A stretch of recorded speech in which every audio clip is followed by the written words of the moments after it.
Howdy, folks, and welcome to the Hunting Stories Podcast. I'm your host, Michael, and as usual, we got another good one for you today. Today, we actually connect with Charles Whitman. Charles is a hunting guide, businessman, but he also is the founder and executive of Howl for Wildlife.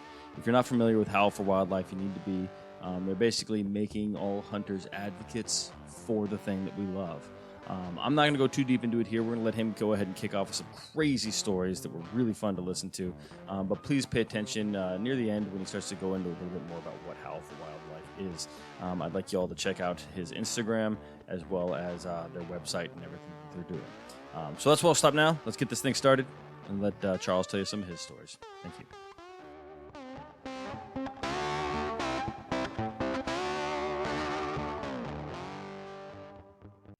All right, Charlie. Welcome to the Hunting Stories Podcast, sir. How are you doing? Good. Thanks for having me on, Michael. Yeah, man. Yeah, I'm excited to Nice to have meet you. Nice to meet you as well. I think I told you beforehand. I've been following you guys for a while, and I just recently I'm about to hit the elk woods. I'm literally leaving for Colorado tomorrow, and I saw a post that you did, and I was like, I got to get this guy on, and because what you do is different than what we do, but I thought it would be fun to have you on, tell some great stories, and then it'd be really important to share what you guys do at the end of the episode or a little bit at the beginning. So why don't we kick this thing off right and just start by letting you introduce yourself so the people that don't already know who you are know who they're hearing some stories from today. Yeah, sure. My name's Charles Whitman. I am, as far as the hunting community is concerned, I'm the president and founder of Howl for Wildlife.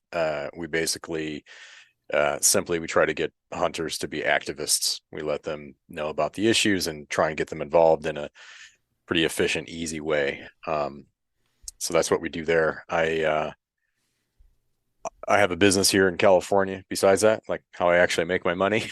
I also guide a little bit, sometimes a little more than others.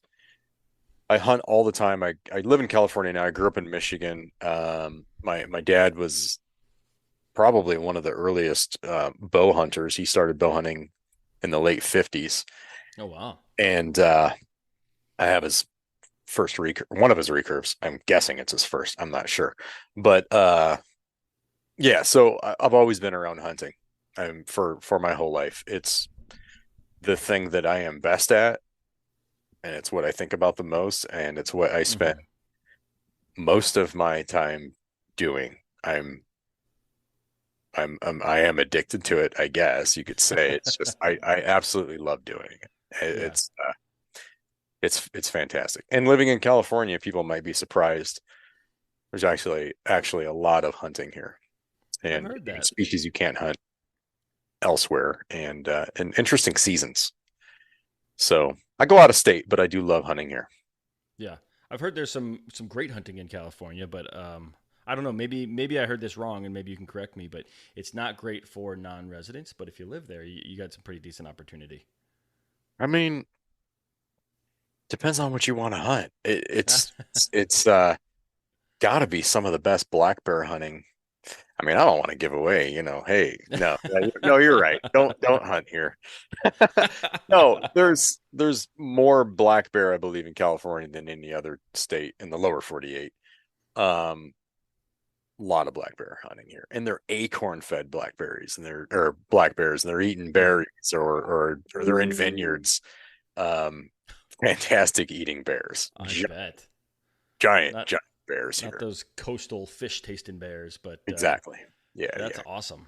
Yeah, Yeah, bears really high on my list. I have a bear tag this year as well. Basically my plan is hopefully put down an elk and then sit that carcass until a bear comes by. So, yeah. I might get my first bear this year. Where are you? Where Um, do you live? Where you? so I am normally out of Colorado, but I recently moved to Texas, and right now I'm in Texas, and then Okay. I'm going back home. I've been in Texas, or I've been in Colorado for the last, I don't know, 6 weeks.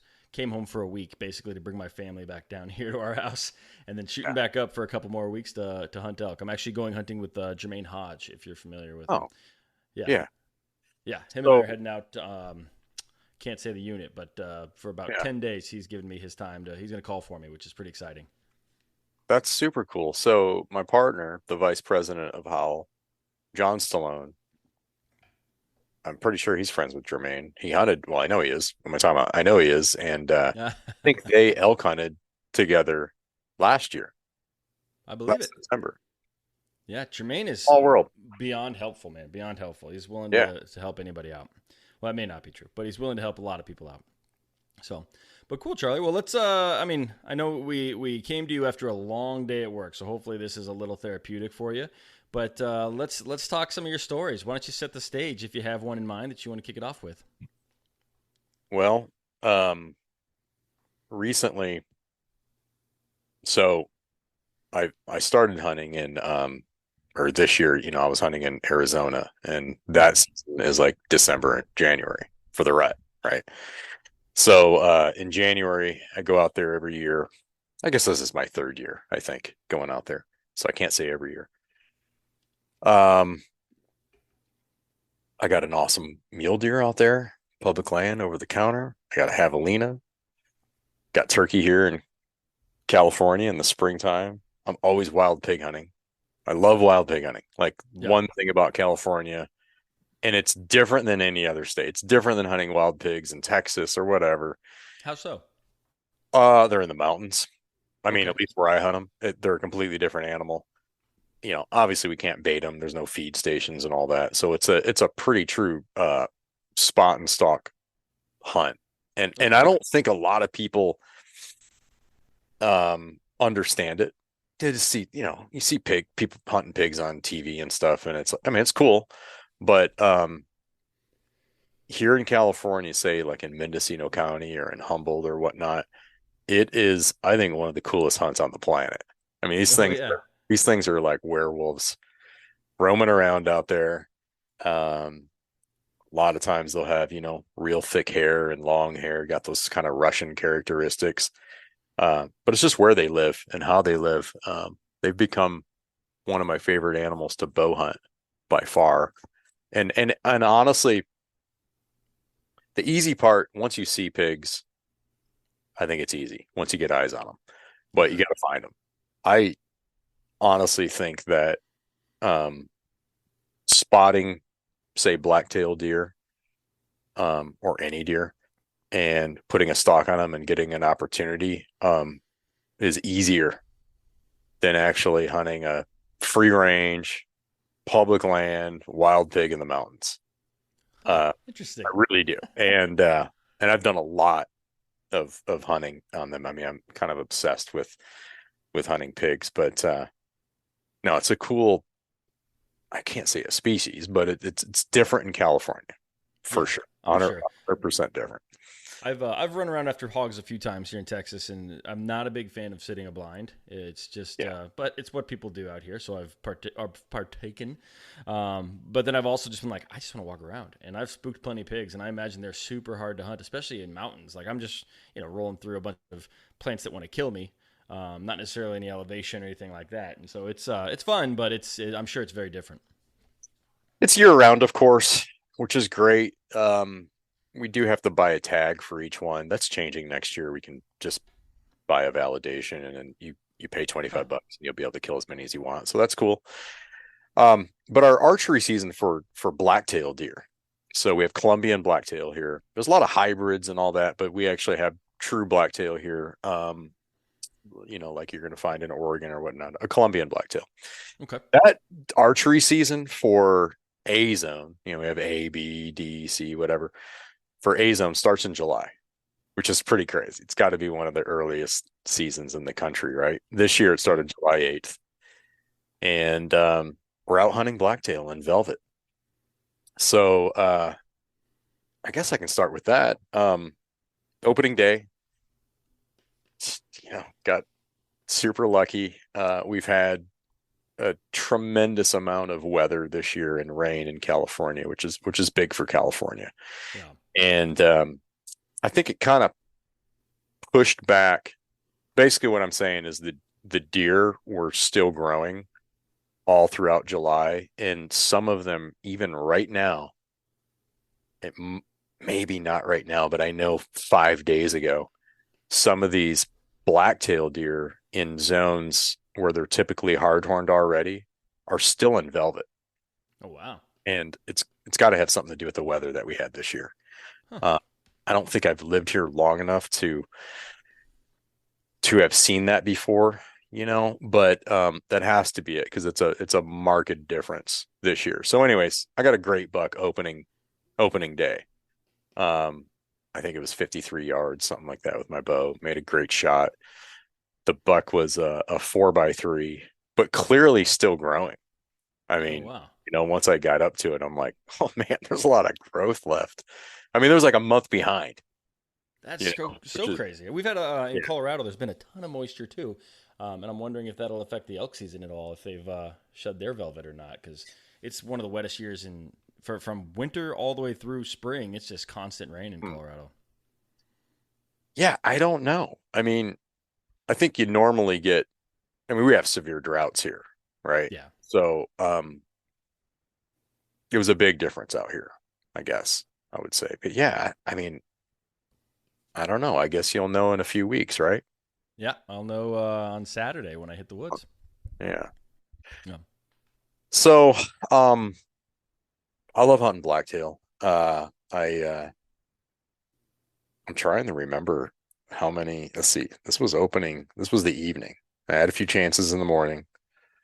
It's a great hunt. And what was really different about this opening week was well, the opening at least 4 days, it wasn't actually hot. So, like I said, our season starts in July. It's been over the years I can think of where it was 107 degrees, right? We're in the mountains, everything's yeah, dry. We got they're called beggars lice. They're just burrs on these weeds that grow in grass. I mean, they're all over you. It's just disgusting. Ticks. yeah. This year, So I think it was like 73 degrees or something. I'm like, what is going on? This is incredible. I Opening morning, I was cold. I'm like, I need another layer, which is unheard of, yeah, right, for here. But I love it. I hate the heat. I love it when it's cold. So, but I just remember sitting there glassing going, I'm actually cold. So anyway, that evening, I was just sitting in a spot that just looked good. You know what I mean? You're like, yeah. yeah, this looks good. I'm just gonna sit here and be patient. And I had my tripod set up and my 15s probably glassing somewhere.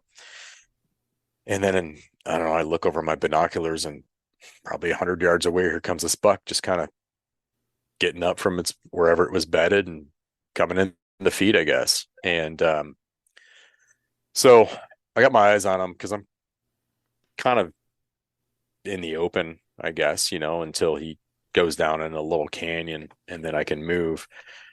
That's basically what happened. He kind of hid himself from me, not knowing I'm there, of course, but it worked out to my advantage. And I slid down into this little canyon. And actually, another buck I had seen had walked up to him and they kind of smelled each other. And then he took off on the other side. He just walked over on the other side out of sight. So the wind is pretty good. It was just perfect. It felt good.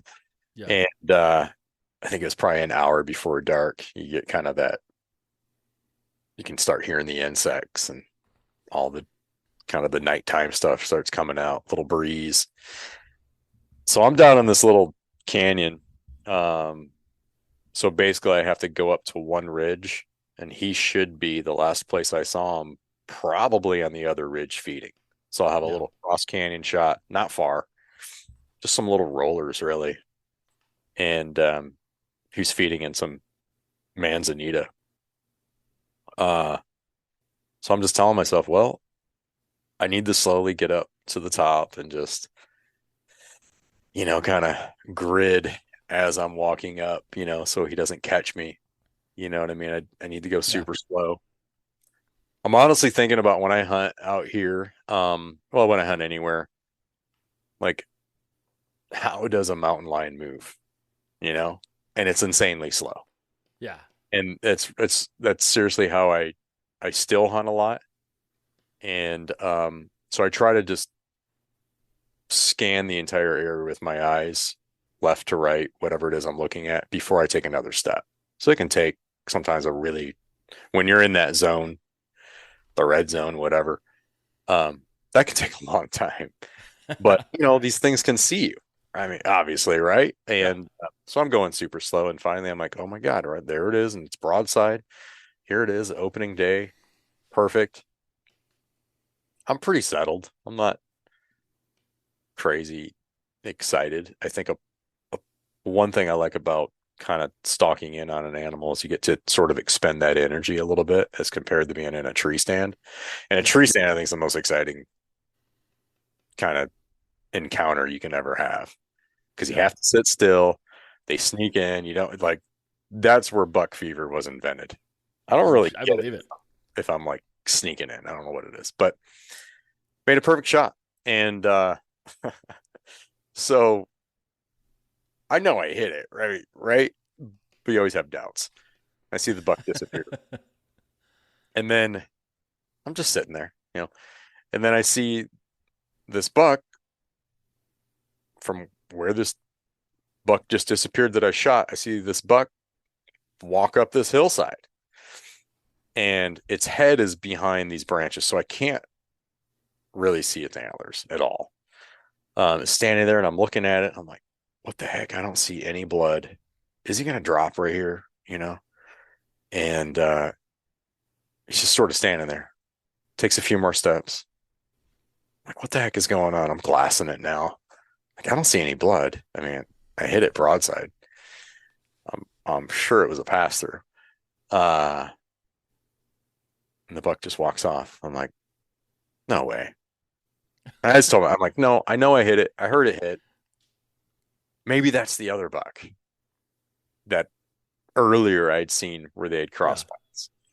So I go over there and seriously, 15 yards from where I shot it, there's the buck. He just like jumped up in the air and rolled down the hill, and he was dead right there. So that was the other buck. Oh, And, okay, good. but I'm sitting there going, no way am I losing this buck. Like, where did I hit it? Did I miss?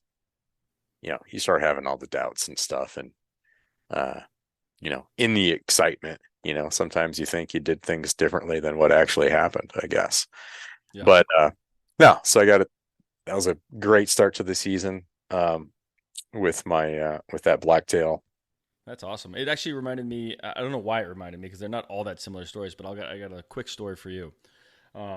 This was I want to say 2021 or something like that. And I actually have a mule deer tag. I'm elk hunting, but I got a mule deer tag because it's a 50-50 shot if I draw it as a second choice. So I still get my points in Colorado, and then I also get the tag. So it's a win-win. Either way, we going up to the season, put up cameras. We have elk every day on camera. We have bears, we have foxes, we have deer. We even have antelope over 10,000 feet. Like on every camera we have, just animals, animals, animals. We go in opening day and check our cameras, and there's nothing. Not one critter on that camera for like a week before. And so we're having a tough hunt. By the way, it's the last day of our hunt, and we're sitting there glassing. This is kind of where your story reminded me of this. But we're glassing, and we see just a mule deer doe. And I'm like, that's okay. It's meat. Let's go. And so we kind of start chasing after this doe. Drop down this hillside, and it's pretty clear and wide open. And she jumps behind some trees. Like, let's get behind the trees, see where she goes, and then game plan from there. And while we're walking down, another doe coming the other direction just walks right up. And now it's a hillside with nothing, not even grass, just like a rock hillside, and it's looking straight at us. And we're like, oh God, just standing there. It's early morning, so the sun is just bright on us. There's no hiding whatsoever. And the deer goes, just stomps, huffs a little bit, ends up deciding to go somewhere else. It runs off into the only trees that are maybe 200 yards away. And when it gets there, we hear it like spooked up another couple of deer. And so they all get up. And so now we've got multiple does. I'm like, okay, well, this isn't so bad. But one of them's coming right at us. And it's just walking towards us, walking towards us, walking towards us. And I'm like, oh, I can't pull back on my bow with it staring at us. It's like curious. It eventually gets to the point where it's maybe 15 yards. It like walks from 100 to 15 yards, just like right in us. And my buddy's standing right behind me. And he's like, let me pull back. He's like, I'll use you as cover. And I'm like, don't use me as cover to pull your bow back. Like, I don't want to be in front of you if you make any kind of mistake. I'm like, just wait. We'll just wait. Eventually, it lowers its head, and I pull back. That spooks it. But it runs behind the only bush, and then right back up to 15 yards instead of to my left, to my right. And so I'm right there, full draw, and I look at my peep, and my peep's turned completely sideways. Yeah. Just completely sideways, to the point that I couldn't see the deer, let alone its vitals. Like it just completely blocked my vision. I was like, I have no idea what I'm looking at. I have no idea where my bow is pointing. And my buddy's like, come on, come on, come on. He has no idea because he's directly behind me. And this deer just sort of wanders off. And so it's just your story reminded me of that. But it was a lesson to myself to always check my peep because I don't know if I shot my bow that season. But you're multiple deer, and then you're being like, oh no, like is it what's going on here? It just it reminded me of my story, which was way less successful than yours. Always something. Always Recently, something. I haven't. I've had fantastic luck with my bow and my peep and all that, but I can relate to all that. Um, I gotta owe a lot of it to West Coast Archery Shop. They honestly do a very good job at tying everything in and just paying. Yeah. They hunt all the time, so they get the hunting scenarios and what happens to bows and stuff when Yeah. you're carrying them around and all that crap. So I think that really goes a long ways because they are actually hunters themselves, not just shooters, you know. Yeah, I think that's Uh, important. The bow shop that I set that bow up for, they've since gone out of business. But they also, it turns out, I was shooting with arrows that weren't spined correctly. They had too much bend in them. So I went actually to a different shop, bought a new bow, and then showed them my arrows. And they're like, "No, we will not let you shoot these arrows out of that bow. It's basically dry firing." And I'm like, "What are you talking about? I've been shooting these arrows out of my other bow." They're like, "We're amazed you're alive. Like that, you shouldn't have been doing that." And so I did my own research and was like, "Oh yeah, these guys are right." Like I was drastically underspined. So getting a really good bow shop is really, really oh important. man, And my peeps it's never turned amazing. sideways since. Yeah. Yeah, right. Yeah. No, it's amazing the difference between bow shops and I I can I'm so hard on stuff. I mean, it's not always bow shop's fault, but I've broken so many bows and cut strings and had my, release out of sync or my arrows, that whole process of getting the right arrows and Yep. bare shaft tuning and freaking fixed blades. I mean, you name it. It's a process. It's definitely not something you can do in one day. It's not easy, and it definitely helps to have people around that really know what they're doing. That's for sure. Absolutely. Um, so what, I mean, man, I got into recurve hunting. I think I was saying earlier, my dad was in the bow hunting, and I have his first recurve from the late 50s. And so I've been kind of getting into that. It's so hard. I mean, dude, I'm the worst recurve shot, but I'm pretty good at getting close. Yeah. So I'm like, well, if I can get within 25 yards, that's a cool challenge. And if I am within 25 yards and I have a recurve, well, I can make that shot. Anything over 25 yards, I'm no good. But the part of the fun for me is Yeah. just get the 25 yards. If you Yeah. do that, uh, maybe you'll have a shot. So I've been able to do that a few times. That actually, this turkey you see there, I got that Okay. mounted because that was the first animal I shot with that recurve. Which was like I was probably more excited about that than most other animals, just because I got it with the recurve, right? Yeah. I mean, Yeah. And also, that's what your dad used, right? So it's like, yeah. hell yeah. Then following Uh, in dad's footsteps. that was just like what an accomplishment. No blind, no did I have a decoy? No, I did have a decoy. I had a decoy, Okay. but no blind. Which is hard anyways, even with a freaking compound without a blind. Those suckers just pick up everything. But it was my day. It wasn't its day. It was so angry. It just actually came in with another turkey. And I mean they just came rushing in. They were mad and it just worked out, and Yeah. I got him with the recurve, which was cool. And since then I've taken a couple of wild pigs with the recurve, which is that's just a whole new level, I guess, like using the recurve and not having the sights and Yeah. making the shot. I've missed a couple times I'm sure. and and I've uh I've taken a few. And oh man, I almost got a mule deer with the recurve in South Dakota. I was 15 yards. It was so windy in South Dakota in November. That's the one thing you can count on is the wind. So you can get close.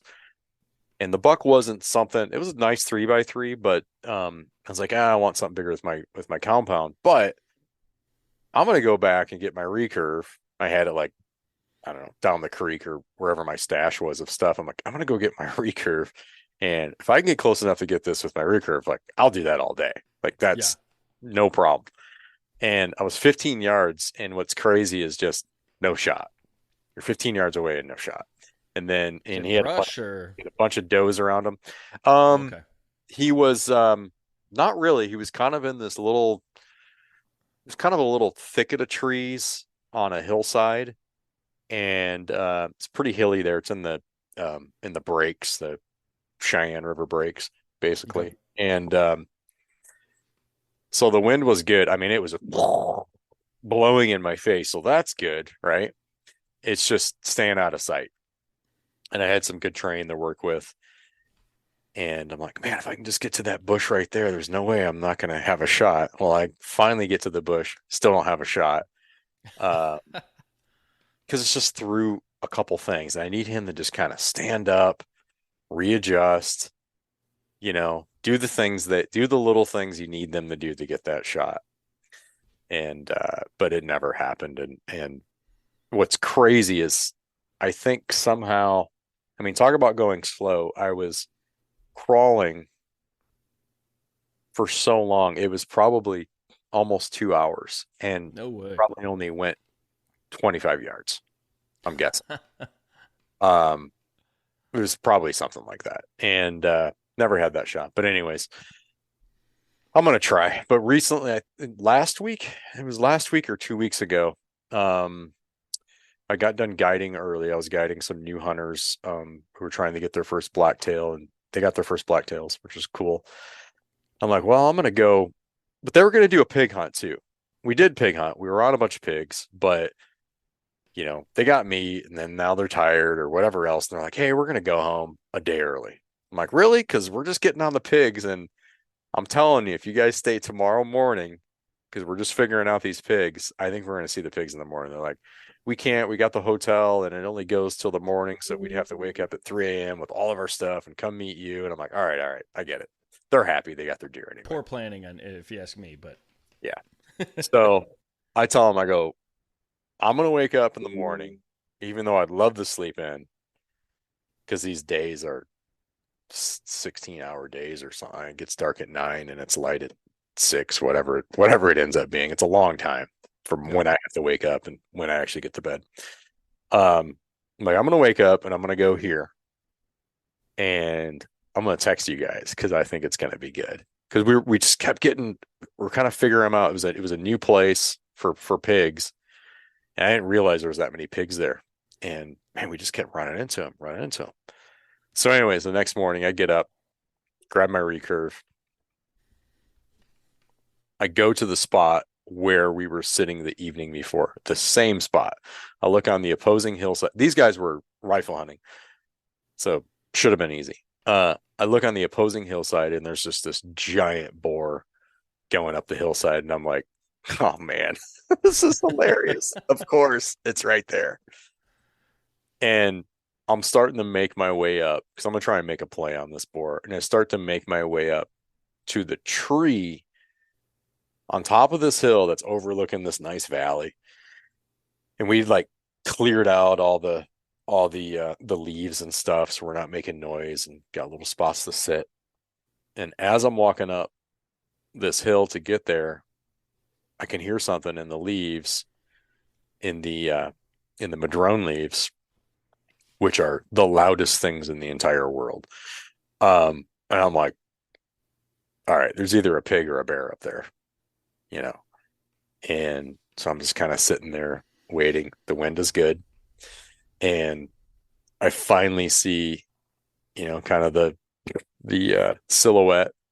And this thing's so big. At first, I'm like, shoot, I don't even know what that is. Is that a bear or is that a pig? It's a pig. And it's just milling around and starts walking right down to me.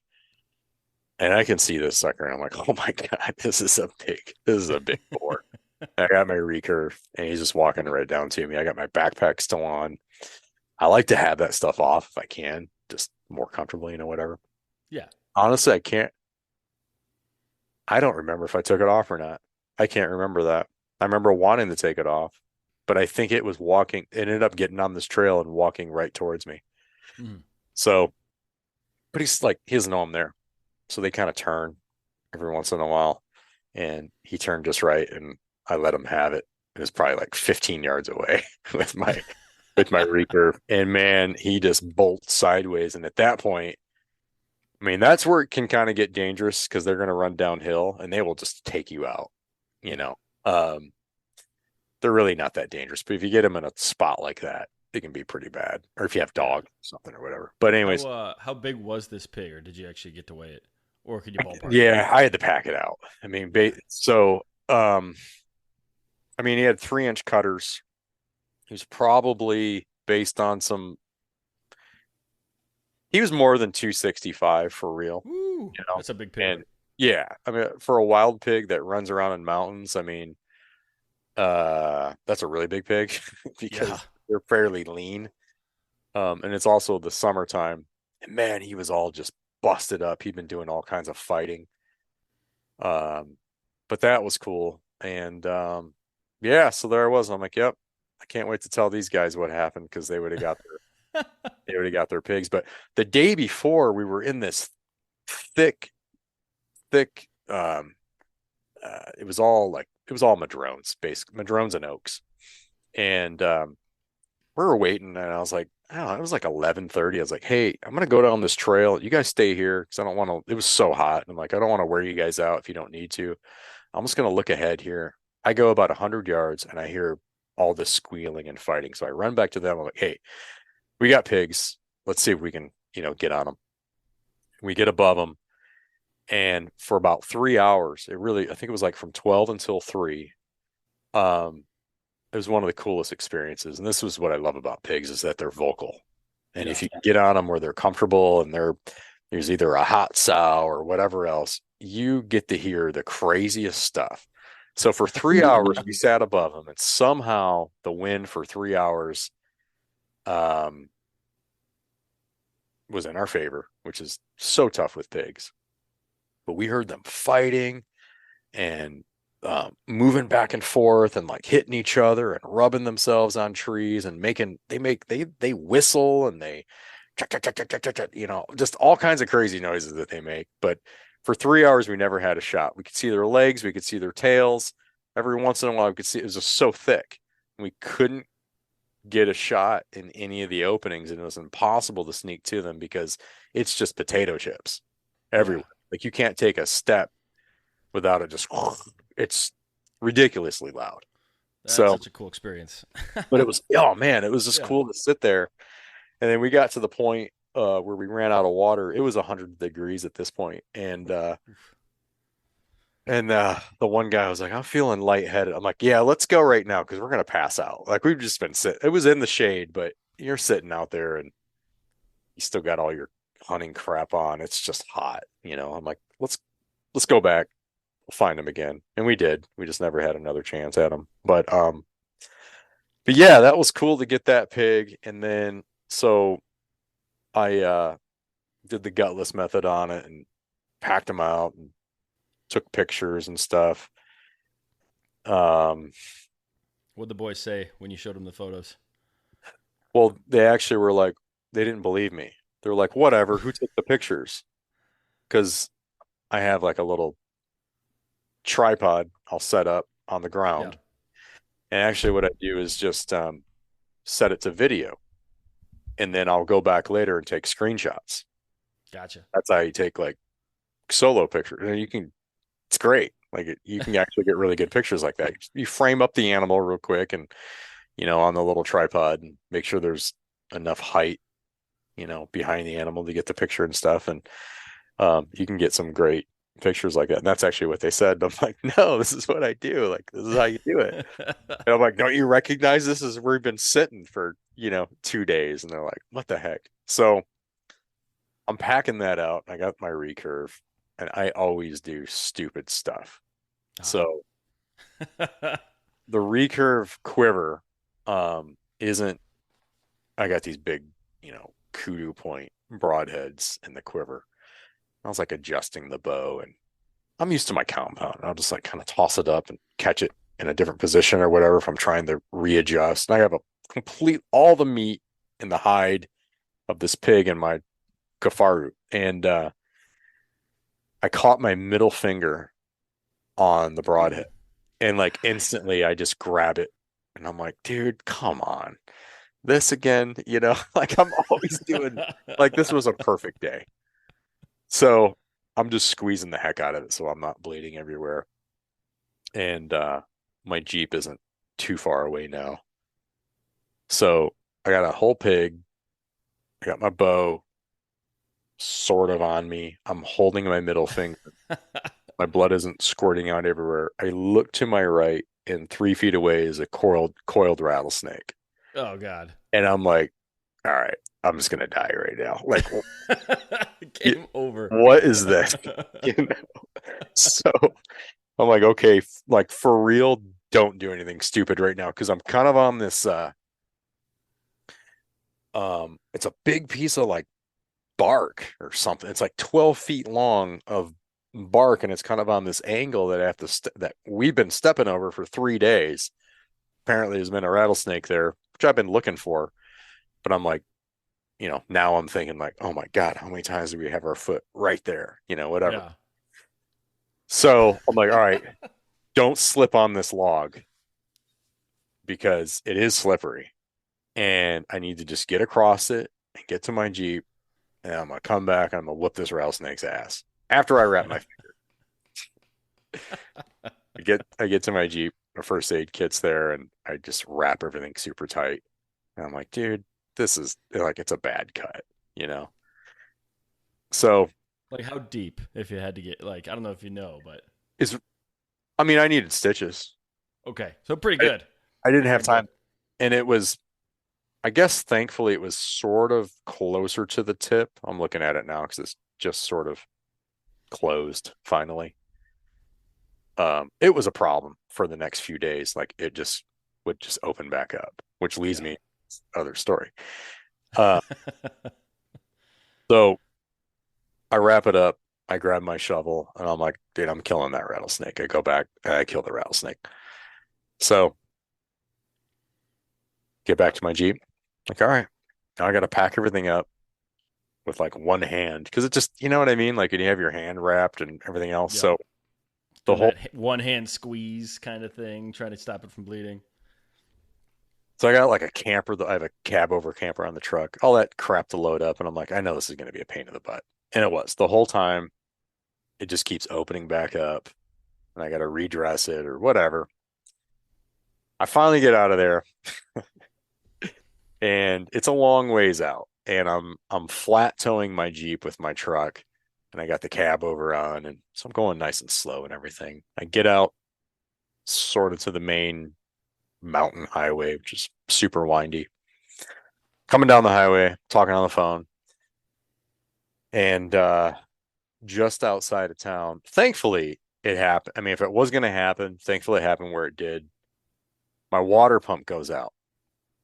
Now, I'm flat towing and I'm driving. And when your water pump goes out, your belt, well, my belt came off. So I got this dually, all this weight, and basically I lose power steering and like the brake booster is, I'm like, oh, I don't know what's going on. When it happened, I'm, holy crap, I'm going downhill. What happened to my brakes? And I can't steer. No power steering on this freaking 10,000-pound truck while towing. That's typical for me. I always have, With a busted finger. dude, all the time. Yeah. So I pull over. Everything's fine. Trying to figure out, all right, I mean, I don't have a belt. And the routing, it's a newer truck, and the routing, the map that it's usually like under the hood on how to route a belt, it's not there. So I Yep. have no idea how to route it. I have hardly any service at all. So I can't, like, the internet won't load up. So most of the stuff I can fix on my own. And dude, I tried fixing this thing, of course, with my finger, and my hands are all in there. And, the newer trucks, there's no room. Dude, I am like now my forearms and everything is just bleeding. It's 100 degrees outside. So I'm like, all right, how far can I get this truck without a belt? I'm like, screw it, dude. I'm gonna go to town. And I think town, like the start of town is about 2 miles away. I got to worry about it overheating. I need to pay attention to that. If it starts doing that, I'll just pull it over, you know? So that's what I do. And I get to town, and then there's a restaurant. I pull in the parking lot and I just turn it off. I get on the phone, I'm like, hey, you guys open? Yep, open till 5, whatever. I'm like, all right, well, here's what happened. I know it's probably gonna take a few days or whatever for you to order whatever you need to order, but I'm not sure what's wrong, but one of the pumps or something went out. I don't know. So, anyways, it took me about an hour to go about 3 miles. Then I had to keep shutting it off and then stop and then wait. And, finally made it there, rolled it in, disconnected my Jeep, got all my crap like that I would need into my Jeep, which is you can't hardly fit anything in a Jeep. But thankfully I had it because I wouldn't have had another vehicle. Yeah. I go to the hotel, turn it on 60, put the cooler in there with the pig and all my crap. And because this happened, I'm like, oh man, I get to go to this other ranch that's further north. I'm done guiding. The other guy that's up there is done guiding. And this is a new ranch that the outfitter, he's like, hey, there's a bunch of bear here, and the landowner, he'd really like some bear taken out. And I'm like, well, I got nothing but time now. So I'm planning to get a bear with my recurve. Now I know that's completely out the door because of my finger. So I'm right-handed and the cut is right in my middle finger. I'm like, I can't shoot a free. It just won't feel right, and I'll have this big bulge with my dressing and all that crap. So whatever. I got my compound bow with me. That's pretty cool too. And who knows, I might not even see a bear, right? So I'm dog tired. I mean, right? Guiding for 4 days, maximum 5 hours of sleep at night.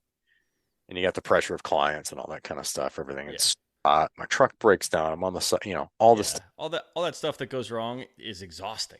All that stuff, and you just had it one after another. But yeah, I get it. So my Jeep is like loaded like the Beverly Hillbillies. I mean, just everything I need is at the hotel, unload everything in the hotel. Tim calls me. He's like, you coming up? I'm like, yeah, I got to take a shower and I'll be up there. It's about an hour and 15 minutes away. And I do all that, get in my Jeep, drive north, and it's like the best drive of my life because I'm just like, screw this. Like, it sucks. Like, it's always something that has to happen, a truck or this or whatever. I'm always so tired. It just gets frustrating, but it was like the best drive. It was the like warm evening air. I'm in a Jeep with the top down and all that. So that feels cool, right? I think I have my AirPods in. I'm listening to like Sturgill Simpson or something, and I'm just out loud going down the highway, and it felt so good. It was amazing. That's So, awesome.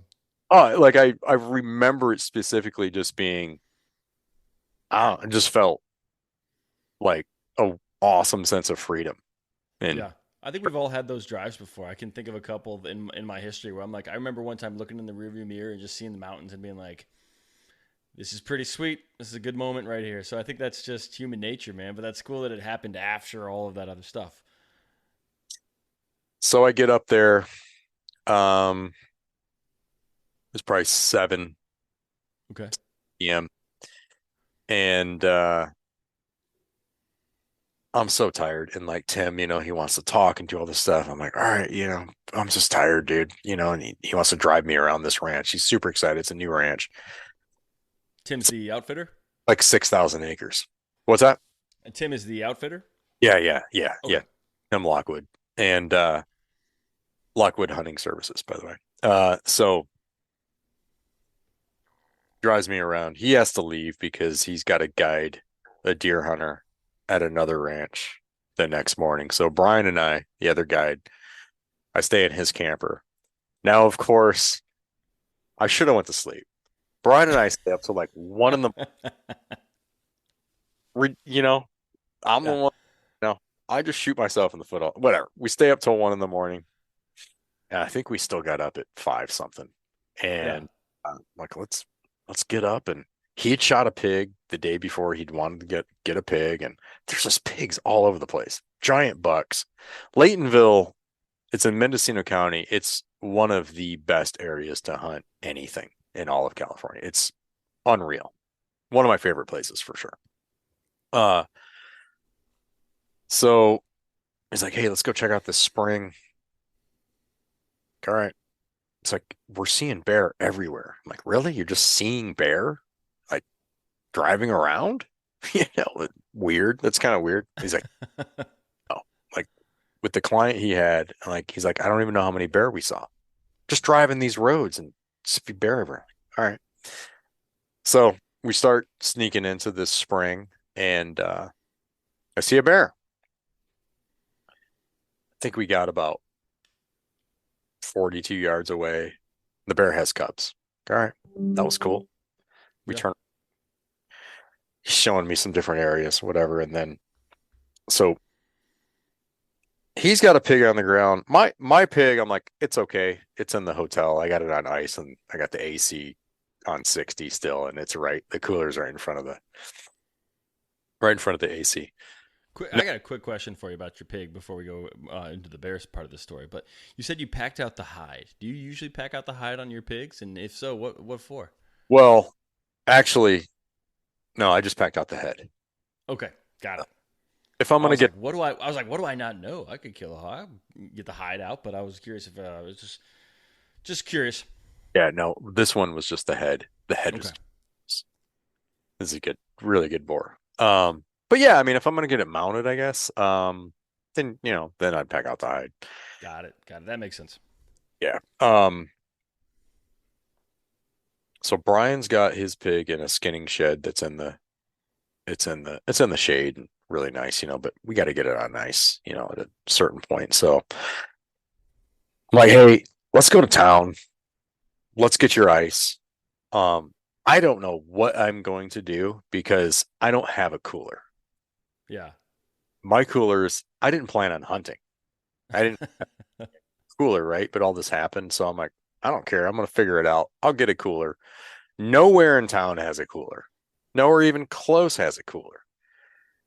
Brian's got a little bit of room, but he's got a fridge in his trailer. And I'm like, well, the fridge works, right? We can take out all the shelves if we need to. And he's like, oh yeah, I never thought about that. It's a full size fridge. Like, right. So we go to town to get his ice, come back, take care of his pig, make sure it's all good. And let's go out bear hunting again. So we go out, spot a bear. It's like 11:30 in the morning. Hot. Which actually it's not bad that it's hot because bears need to move, they need to go to water, whatever else. So the heat can mean movement sometimes. okay. The bear disappears, don't know where it is. And we're just kind of sitting there like, well, we should do. I'm like, and it's like, I'm just gonna sneak over there, see if I can find it, see if I can hear it. I don't know. Probably didn't go, it's not like running away or anything like that, but it's probably not that far away. Probably eating on some green acorns are falling all over the place. So I'm playing with the wind and the wind's just nuts. I'm like, and I'm like going across this open field and it's so hot. And plus, right, I'm still again super tired, which is just like, brain's on fire. I get to kind of this ridge and the wind is consistent once I get to the ridge. It's not swirling anymore. Gotcha. So I'm like, all right, well, I'm gonna like kind of head in the direction of where it went. We'll just see what happens. So I start getting close. I turn my GoPro on. It's like I'm gonna try and GoPro this, and turn my GoPro on, and I get pretty close to the kind of where the oak trees start. And the wind is like going from my right shoulder to my left, but I'm looking this way. So I'm like, well, that's good if that's where the bear is. I get a little closer and I can hear something. And I'm like, what am I hearing? Like, that sounds like something's eating, like just like that. So now I start getting like, all right, how close am I to this bear? And I got a bow. You always just start thinking like it's kind of weird when you're close to animals like that, right? Yeah. Uh, and I see this like black stump, and I look and I'm like, holy crap, that black stump just started moving. Like that's bear. Bear. Range it 40 yards. Bear sort of like I was kind of behind this tree, so he might have heard like a step that I took, and he sort of like looks, then he doesn't. I'm like, he's broadside, like this is it. I've already ranged him. He's 40 yards. Smoke him. Man, he just flips in the air, and I can basically just hear him rolling down the hill. Now, from past experiences, I know, it can take a while to see blood on a bear because of their hair and everything. It soaks up the blood and all that. So I just take off running in the direction of the bear. And Okay. because I can hear it. So you know what I mean? I'm not going Yeah. in. You're not working to walk up right on it. Yeah, yeah. Gotcha. Um, it's down in a creek, and those suckers are tough. And I'm like, I got more arrows, and I'm just like, it's not going to get away because bears getting away there sucks, dude. You're in deep canyons. You can't drive in. You're packing them out. Yeah. Whatever. I emptied my entire quiver, and No way.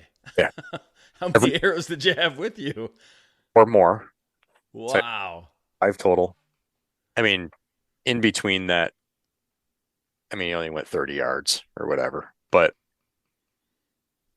I've heard crazier things, and I've lost bear before. I'm like, this bear is not going to go anywhere because this is just too perfect of a story. The bear's down, and I have a little bit of cell service because Brian's, way back where he left me, and I called him. Yeah, no, I called him, and I'm like, bear down. He's like, what? I'm like, dude, bear down. Just get to where you last saw me, where I came to the ridge, and you'll be able to see me. Whatever. We'll figure it out.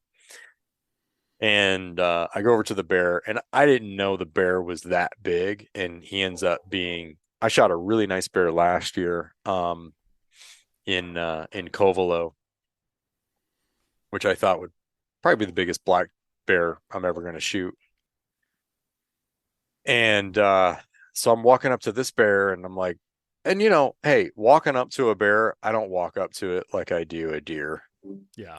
It's like, hey, that's a bear. I mean, you want to know it's dead for sure. Yeah. Throwing rocks or something from 30 Yeah, feet out or something. 100%. It's a little weird coming up on animals like that. Just is. I think that's natural, right? So Yeah. taking my time. And I'm like, holy crap, this is a big bear, really big bear. Anyways, we um, bone it all out. And I do take the whole hide and the head and all that. It took us oh man, it took us a number of hours, and then we had the pack out wasn't that bad. It was super steep. It wasn't that bad. Distance wise, it was super steep, but I'm sure happy he was there to help me with another pack. Um, it was cooler down in the creek, had good shade, had good river rock to put the meat on. So it's amazing how fast meat cools down when you have Yeah. a scenario like that, even when it's 100 degrees outside. Uh, we tried moving it around for pictures, which was tough. Now, this whole time, by the way, my finger is just bursting out the last, evening and into today and all that. I'm trying to grab the bear, and like my hand just like a pimple just like just blood coming. So I'm constantly redressing that, and here I am with open wound and bear blood, and you just start thinking of stuff, trichinosis and all that kind of crap you can get or whatever. But no, we got it out. Uh, I green scored it. I think it's probably just under. It's going to be just under 21 inches, which is insane. Yeah, that's a big bear. Huge freaking bear. Um, so yeah, I mean that's my because I made a bad situation and just took advantage of it. Got the biggest pig of my life for sure with the recurve, and definitely the biggest bear of my life with the bow, and even filmed it. Even got it on GoPro and stuff, and it was just I mean, what do you say? It's just like Yeah. was I was it's a high when you just have those things like that happen. And now I'm on my way home, and Tim came back up. His deer hunter got done the first day, so I'm like, all right, cool, can you bring me a cooler and at least one or whatever. And um they had to go back down, so it's like, all right, and then we'll meet at Walmart, and then I'll go in the Walmart and I'll buy two more coolers. It all worked out though. Kept the meat cool. um had some meat in a fridge, and whatever we had to do, we made it. And then I finally get home. My truck was done the next day, hooked it all up, all good. And then I think I slept for 2 days. Oh, I'm sure, Had like man. a hunting hangover. I mean, usually every time I go hunting, um, I can't do anything the next day. Like I'm like seriously hungover. I'm just Yeah. tired, exhausted, wiped out. So I probably slept for 2 days, and then yeah, I'm ready to, I got to get back to work, do a bunch of stuff, ready to go hunting again. My wife wants to go hunting all the time. We're gonna go this weekend, actually, with my son and my wife. We're gonna go, which is That's great. great. What are you hunting for? I'm not hunting. I'm done. But they're hunting for I guess whatever. But we're gonna focus on blacktail Okay. deer. But it could Very be cool. big or bear. Everything's in season. Um, so they're gonna go with me up to a spot that I hunt on generally, and then I'll be in Idaho soon hunting elk. Good for Um, you, man. yeah, in the That's awesome. or whatever September. That's amazing. Charlie, your story, the from start to finish, like you could have just told the story about the hog and guiding and the guys bailing early and then you killing the monster hog, and that would have been a great story right there. But it just kept going, from slicing your finger, the truck, the bear, everything about that story, the rattlesnake. I don't want to forget the rattlesnake. Uh, right? That was a great story, man. Thank you for sharing. I think one of my favorite parts was your little like moment of zen, just driving your Jeep with like the what you say the Beverly Hillbillies, just driving it to the next spot. Yeah, That's great, man. That was awesome. Well, I'm not going to stop you, but if you have more stories you want to tell, feel free. Or we can tell the people a little bit more about Howl for Wildlife and wrap this thing up, man. I don't want to take up too much of your time because I'm sure you could use a break. I can tell you a story which is funny, and it's making fun of myself. So when I first Perfect. hunting pigs in California, it was on public land, and I had to you basically have to boat in. So I had like a John boat, put it in the back of my truck with the motor, unload, and then you can boat into these boat in camping areas. But you got to boat to them to get to it. Yeah. And it's super steep. One of the coolest places I've ever hunted. I mean, just wild, you got to boat in, right? But this place has got pigs everywhere.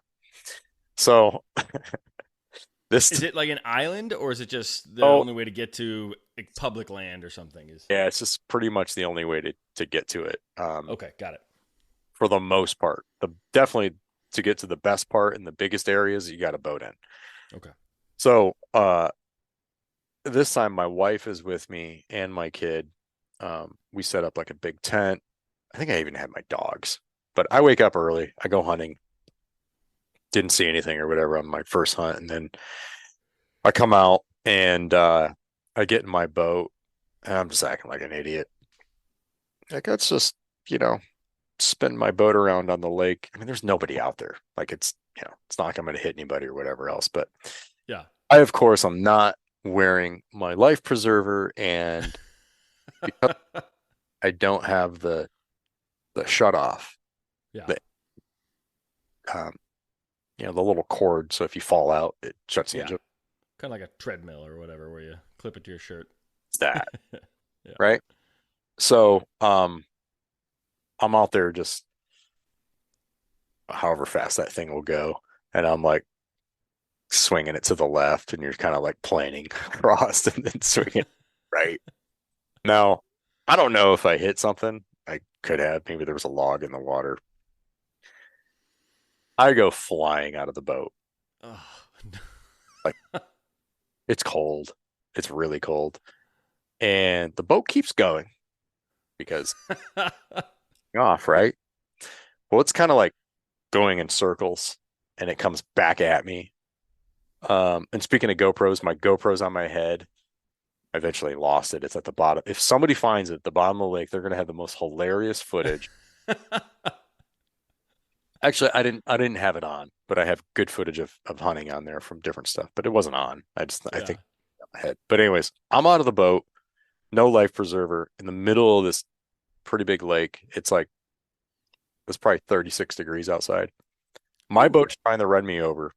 It finally swings hard enough to where the gas tank, which is in the back, like on the rear bench seat, it goes flying off, basically cutting off the fuel line. So eventually the motor runs out of fuel. I try to get back over to it, but I can't get back in the boat because it's just I'm like the boat's taking on water. I can't bring myself over the top of the boat to get in it. And I it worked out, but I see another boat a long ways off on the shoreline. Some other guys must have been out there hunting. Yeah. And I'm stupid. Like I have on my favorite boots. I'm like, I'm not taking off my boots. I'm not losing these boots. I'm gonna swim all the way over there with all my crap on. Now I found my seat cushion floating. It's a good thing. I found that and just put it underneath of me, like right here, and I'm like kind of just doggy paddling. And I swear, I'm like, I don't know if I'm moving. I don't know if I'm getting any closer to the shore at all. I remember thinking that, and I'm like, I have wool layer long underwear on or whatever. So Yeah. I'm not feeling cold, but I'm like, I've got to be cold. I mean, this can't be. I'm probably just in shock or something or whatever, because it's cold outside and the water is certainly cold. It's the middle of winter. Anyway, I finally get to the shore, and by the time I got to the shore, I am exhausted. Never Oh, I'm saw sure. nobody else out there, and I'm like, my plan is to steal this boat. How? What else am I going to do? I Right? know. Yeah. You got to live. So I think I took off some of the wet stuff I had on because it was too wet or whatever. I might have left it on shore because I'm like, these guys, they don't know who I am, or I got to leave them something or whatever. So, anyways, I get in their boat. It starts, um, and I go back to camp, and it's probably maybe it's 9 in the morning or something like that. And I open up the tent, and my wife is like, "What's wrong?" And I was just like, "There was an accident," and she's like, "Somebody got shot or something or whatever." And then she looks at me and she's like, well, "Why are you all wet?" I'm like, "I just was overboard." And she's like, "Oh my God, like you're in shock right now or something or hypothermic." So she starts taking all my clothes off and drying me off and turn on like a buddy heater or something like that to warm up. And I'm warming up. I'm like, "Hey, I stole a boat." she, I'm like, "Well, I had to get here, to get back because we came here with it's out in the middle of the lake." So she's like, "Oh my God." I'm like, "So you have to go with me because we have to rescue our boat and then bring it back because she had another boat. We had to come out in two boats because we just have John boats." So Gotcha. I'm like, "We have to go get in yours, and I got to bring this boat back to these guys that stole the boat from." We do all that. I go back to the shore and the guys are standing on the shore. And I'm like, this is gonna be hilarious. Pull up in their boat and they're just like standing there. They're cool. But I'm like, hey, I know this looks weird, but here's what happened. And and they're like, what's funny about this? I'm telling the story, and they're totally cool. They get it. So I used to make a lot of YouTube videos and stuff, and they're like, aren't you the guy that makes the videos out here? And I'm like, crap. All right. So that's who I am, and I'm the idiot out here who's killing myself on the lake and stealing other people's boats and all. I'm like, yeah, that's me. And they just laugh and they're like, dude, it's just we're glad you're safe. This is hilarious because we watch your videos, and that's like, probably why they were hunting out there or something. I don't know why. But it was just this crazy story. It was totally my fault. We rescue the boat. We can't get it because like the flange is broke or whatever. But thankfully we had the other boat, but we could still tow it in. So we loaded Okay. up all the crap in that thing and towed everything in. And then yeah, since that day, I never not wear a life preserver and not I always have the that safety cord on because Yeah. that could have been really bad. Oh yeah. You Uh, still do donuts in the boat? I was actually waiting for you to do some donuts in the stolen boat. well, then there's just something wrong with me more than there already is. But yeah, no, that was a while ago, but that was a funny story. That was pretty scary. That's Uh, amazing. That's amazing. I can just imagine that those guys to this day. I don't know how long ago that was, but they're still telling that story. They're like, "You want to hear a hunting story? How about this one time somebody stole our boat?" oh yeah, 100%. And I think they know there's kind of a small community of people out there. So now it's like I'm the guy doing this Howl thing, and they're like, "Yeah, we got a story about that guy." Whatever. I do all kinds of stupid stuff, but that was definitely one of them, and I learned a lot from that one. Just I don't Yeah, know, just acting like I was invincible, and whew, man, that's a wake up call. I'm sure. I'm sure. If it weren't for the fact that it's your story and you're telling it to me, I think that would have ended it. I would have thought that that would have ended in a lot of different ways. So glad you're still here, Charlie. And I'm glad it's now something you can laugh at because whew, that could have gone bad. Yeah, yeah. No, it's that was a funny story. But yeah, that's it. I mean, I got all kinds of hunting stories, but those are the ones that came to mind and Perfect. most recent ones. So That's awesome. Well, I appreciate it, man. This was a lot of fun. I loved all of the stories. And I am like one of my favorite things is telling these stories to my friends that know that I do this podcast, and I'm going to have a lot of fun retelling some of these stories. yeah. Let alone just publishing this and letting all the listeners hear, and I'm sure they'll enjoy it as well. So thank you. But why don't we? Why don't you tell us a little bit more about Howl, and then of course where the people can find you? Because what you're doing is great. I know that I've taken advantage of like the easy submitting that you do, so that we can reach out to our congressmen and senators and stuff like that. So why don't you go ahead? Yeah, so howlforwildlife.org, that's the website. Howl_org is where you'll find us on Instagram.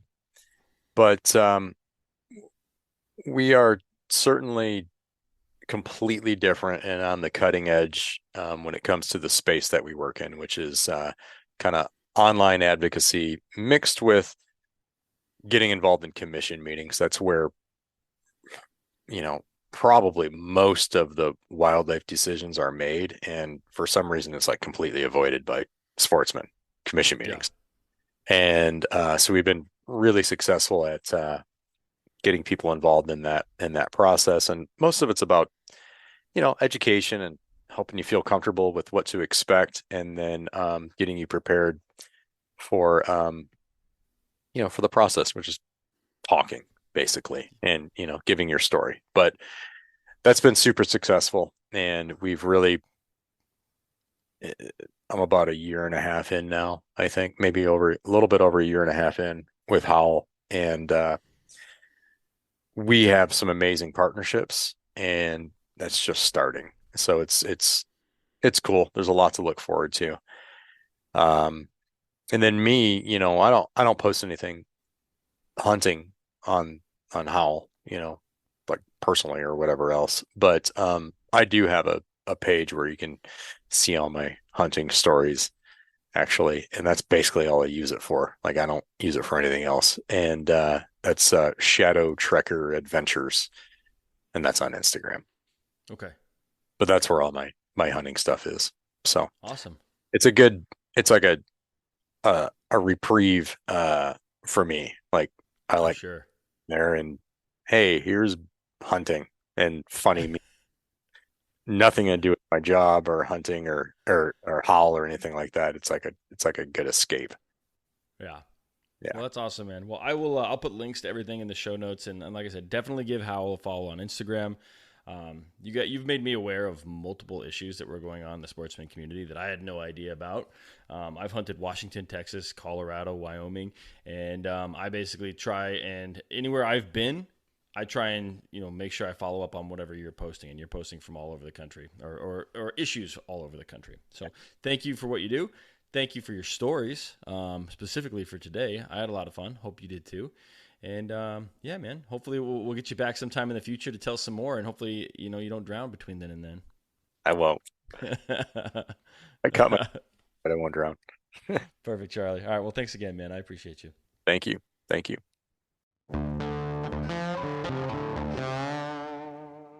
All right, guys. That's it. Another couple stories in the books. Again, I want to thank Charles for coming on the podcast. We couldn't have done it without him. He had some amazing stories from that sort of marathon story he kicked it off with the bear, the hog, the messed up finger, the truck, all of that combined is just a crazy story. But then he went and told us that gem where he fell out of the boat and was stealing other hunters' boats. I've thought about his stories a lot since he told me these, and I laugh every time. So, Charles, thank you, of course, for telling those stories and sharing with me and my listeners. As for you listeners, thank you guys for tuning in. I really do appreciate it. Please make sure you follow us on Instagram and give us a review on whatever you're listening to this podcast right now. The more reviews we get, the more follows we get, the more shares we get, the more people will hear about us and reach out with some crazy stories to tell. So that's it, guys. Thank you again. I appreciate all of you. Now get out there and, make some stories of your own. Thank you.